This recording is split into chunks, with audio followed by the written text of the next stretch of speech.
Hello friends, welcome to Katiya DK education point. I am Divya और आज हमारी ईवीएस पेडागोजी की क्लास है। ये क्लास आपकी सीटेट पेपर 1 के लिए है। तो चलिए क्लास को शुरू करते हैं। आज का जो हमारा टॉपिक है अवधारणा प्रस्तुत करने के दृष्टिकोण, आज का हमारा टॉपिक ये है। तो चलिए क्लास को शुरू करते हैं। अवधारणा प्रस्तुतिकरण के उपागम, आज हम इसको समझने वाले हैं। तो बेटा इसमें क्या है कि एनसीएफ 2005 शिक्षा तथा अधिगम से रचनात्मक, बाल केंद्रित, अधिगम केंद्रित एवं अनुभवनात्मक दर्शनों पर जोर देता है। पहला पॉइंट क्या है इसमें, क्रिया आधारित अधिगम। क्रिया आधारित अधिगम इसमें क्या है बेटा कि प्राथमिक स्तर पर पर्यावरण इसलिए रखा गया है ताकि सभी बच्चों में पर्यावरण की गुणवत्ता एवं प्राकृतिक संसाधनों के प्रबंधन हेतु संवेदनशील और लगाव का विकास किया जा सके। अब आपको क्या है कि जो बच्चा है, छोटा बच्चा है, अब आप उसको पर्यावरण के प्रति उसको संवेदनशील कैसे बनाएंगे, पर्यावरण के प्रति उसके अंदर लगाव कैसे उत्पन्न करेंगे। जब आप बच्चे को पर्यावरण की गुणवत्ता के बारे में बताएंगे, प्राकृतिक संसाधनों का जो प्रबंध है ना, उसके प्रति आप संवेदनशील कैसे बनाएंगे, जब आप बच्चे को पर्यावरण के महत्व के बारे में बताएंगे। तो इसमें यही कहा गया है कि आप बच्चों को पर्यावरण की गुणवत्ता के बारे में बताएं ताकि बच्चा क्या है, पर्यावरण के प्रति संवेदनशील बने। अगला पॉइंट है इसमें, इसीलिए अध्यापक को चाहिए कि बच्चों को उनके आसपास की जो परिवेश है उससे घुलने मिलने का मौका दे। अगर आप बच्चे को पर्यावरण के प्रति संवेदनशील बनाना चाहते हैं तो आपको क्या करना होगा बेटा, आपको बच्चे को उसके परिवेश से घुलने मिलने के अवसर देने होंगे। आगे बढ़ेंगे हम। क्रिया आधारित उपागम बच्चों को उनके अपने अनुभव पर आधारित ज्ञान के निर्माण तथा पुनर्निर्माण में व्यस्त करती है। जो क्रिया आधारित उपागम है बेटा, उसमें क्या है कि बच्चों को अपने अनुभव पर आधारित ज्ञान, उसमें क्या होता है, बच्चे अपने अनुभव से ज्ञान का निर्माण करता है और पुनर्निर्माण में उसको व्यस्त। तो क्या है क्रिया आधारित उपागम में, क्या है बेटा कि जो बच्चा है वो अपने अपने अनुभव से ज्ञान का निर्माण करता है। ठीक है, तो ये इंपॉर्टेंट पॉइंट था कि इसमें बच्चा अपने अनुभव से ज्ञान का निर्माण करता है। पॉइंट नंबर 2 क्या है बेटा आपका, एक शैक्षिक क्रिया जो है वो निम्न प्रकार की होनी चाहिए। जो आपकी शैक्षिक क्रिया है वो कैसी होनी चाहिए, पर्यावरण अध्ययन के अधिगम उद्देश्यों से स्पष्टता से जुड़ी हुई होनी चाहिए। जो पर्यावरण अध्ययन है उसके जो आप अधिगम करा रहे हैं, जो आप लर्निंग करा रहे हैं, उसके जो उद्देश्य हैं उससे कैसी होनी चाहिए, स्पष्टता से जुड़ी होनी चाहिए। तो जो पर्यावरण अध्ययन है इसकी शैक्षिक क्रिया जो है इसके अधिगम के उद्देश्यों से स्पष्टता से जुड़ी हुई होनी चाहिए, वास्तविक जीवन पर आधारित होनी चाहिए। शैक्षिक क्रिया कैसी होनी चाहिए, बच्चे के वास्तविक जीवन पर आधारित होनी चाहिए और बच्चों के लिए सुखद और आनंददायक होनी चाहिए। शैक्षिक क्रिया कैसी होनी चाहिए, जिसमें बच्चे सुरक्षित हों।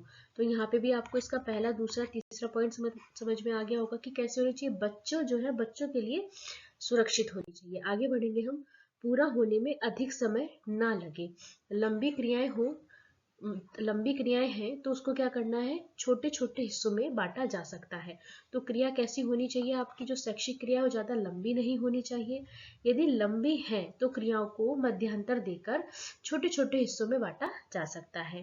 शैक्षिक क्रिया जो है आपकी कैसी होनी चाहिए, बच्चे की आयु के अनुसार उचित होनी चाहिए। मतलब आप शैक्षिक क्रिया, जो शैक्षिक क्रिया है उसमें बच्चे की आयु को ध्यान में रखना आवश्यक है। बच्चे की आयु के अनुसार वो उचित होनी चाहिए।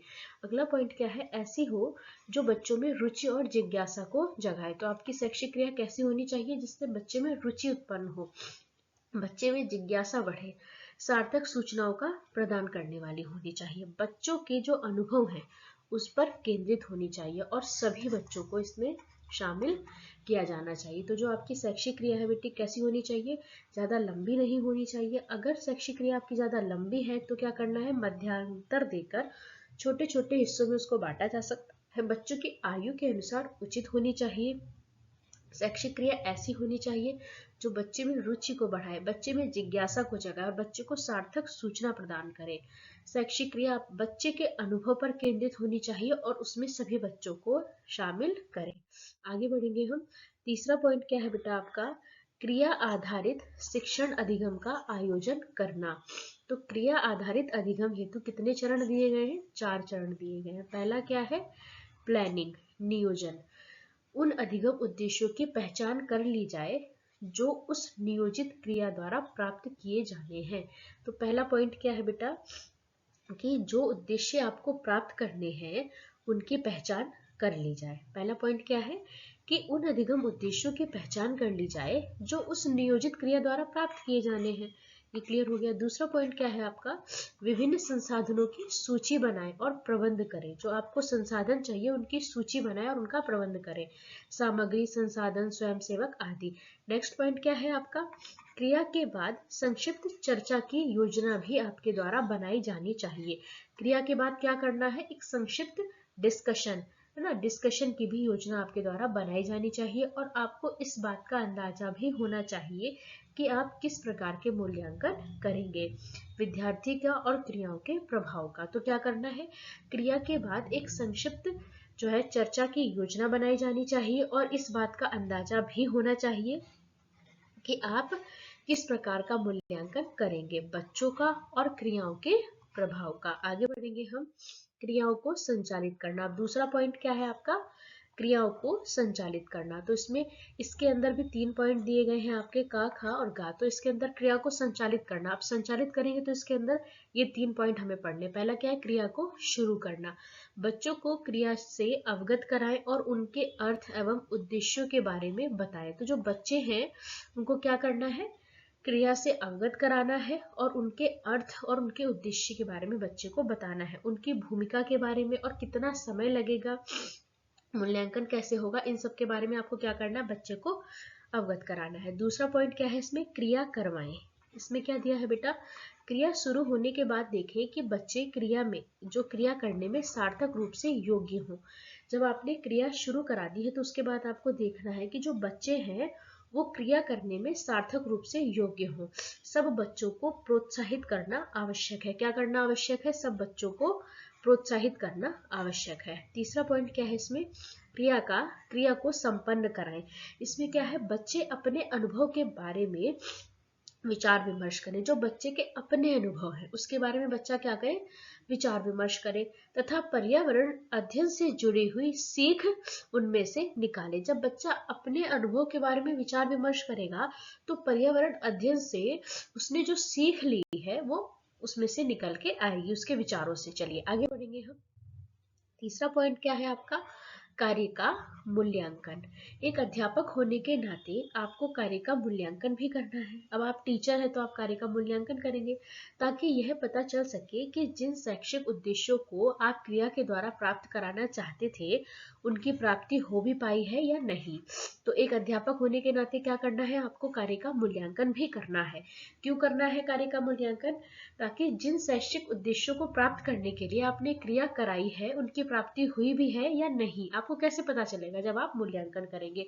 अगला पॉइंट क्या है इसमें, जब बच्चे क्रिया कर रहे होते हैं तो उस दौरान उनको जो है वो ध्यान से आपको अवलोकन करना है। जब बच्चे क्रिया कर रहे हैं तो क्या करना है, बच्चे का ध्यान से अवलोकन करना है। अगला पॉइंट क्या है, जब पुनर्निर्वेशन की आवश्यकता है तो उसी समय दिया जाना चाहिए और प्रगति की जांच निर्णयात्मक मूल्यांकन द्वारा की जानी चाहिए। लास्ट पॉइंट है आपका, अंत में क्रिया संकलित मूल्यांकन करें ताकि हर बच्चे की क्रिया में भागीदारी का मूल्यांकन हो पाए। आगे बढ़ेंगे हम। फोर्थ पॉइंट है आपका, परिक्रिया पर पुनः विचार करना। इसमें क्या दिया है बेटा, कुछ समय इस बात पर भी विचार करें कि क्या अच्छा रहा और क्या नहीं और क्यों। इसमें क्या कहा गया कि आप इस बात पर भी विचार करें कि क्या चीजें अच्छी रही और क्या चीजें अच्छी नहीं रही। जो अच्छी नहीं रही उनके कारण क्या थे। अगला पॉइंट है आपका, पुनः विचार भविष्य में आपको किसी भी क्रिया को बेहतर रूपरेखा देने की योजना बनाने एवं क्रिया में आवश्यक सुधार करने में सहायता करेगा। तो जब आप पुनः विचार करेंगे तो बेटा भविष्य में आपको अगर कोई क्रिया की योजना बनानी है तो उसमें क्या होगा, वो बेहतर योजना बनाने में आपकी सहायता करेंगे और क्रिया में जो आवश्यक सुधार करने की जरूरत है उसमें भी आपकी सहायता करेंगे। चलिए ये चारों पॉइंट आपके क्लियर हो गए। अगला हेडिंग है हमारा, क्रिया आधारित अधिगम उपागमों के उपयोग। अब इसमें क्या दिया है बेटा, ये अमूर्त अवधारणाओं को प्रयोगात्मक अनुभव या निर्देशन द्वारा स्पष्ट करने में सहायता करता है। किन अवधारणाओं को, अमूर्त अवधारणाओं को कैसे प्रयोगात्मक अनुभव या निर्देशन द्वारा स्पष्ट करने में सहायता करता है। अगला पॉइंट है आपका, बहु ज्ञानेंद्रियों के प्रयोग करने का अवसर प्रदान करते हैं, जैसे कि देखना, सुनना, स्वाद इत्यादि। इस प्रकार से जो सीखा जाता है वो अधिक समय तक बना रहता है। चलिए आगे बढ़ेंगे हम। विषय वस्तु सीखने के अलावा कई जीवन कौशल सिखाए जाते हैं। नेक्स्ट पॉइंट है आपका, बच्चों के दृष्टिकोण से सीखने पर अधिक ध्यान केंद्रित किया जाता है, ना कि बड़ों के दृष्टिकोण से। तो जो सीखने पर ध्यान केंद्रित करना है वो बच्चों के दृष्टिकोण से करना है, ना कि बड़ों के दृष्टिकोण से। अगला पॉइंट है आपका, समस्याएं एवं संसाधनों को ढूंढने की प्रक्रिया को बढ़ावा दिया जाता है, जिससे क्या होता है, बच्चे में आत्मसम्मान का विकास होता है। अगला पॉइंट है आपका, हाथ से करके सीखना तथा करके सीखने पर बल देती है। आगे बढ़ेंगे हम। विज्ञान, गणित इत्यादि के नियमों को बच्चों की परिचित परिस्थितियों से जोड़कर अच्छी समझ एवं संदर्भित करने में सहायता करते हैं। इससे सृजनात्मक तथा लचीलेपन को बढ़ावा मिलता है और बच्चे को शारीरिक एवं मानसिक दोनों पक्षों को प्रयोग करने के अवसर प्रदान होते हैं। तो यहीं पर आज की क्लास हमारी कंप्लीट होती है। वीडियो अच्छी लगे तो लाइक करें, शेयर करें, चैनल को सब्सक्राइब करें। Thanks for watching this video.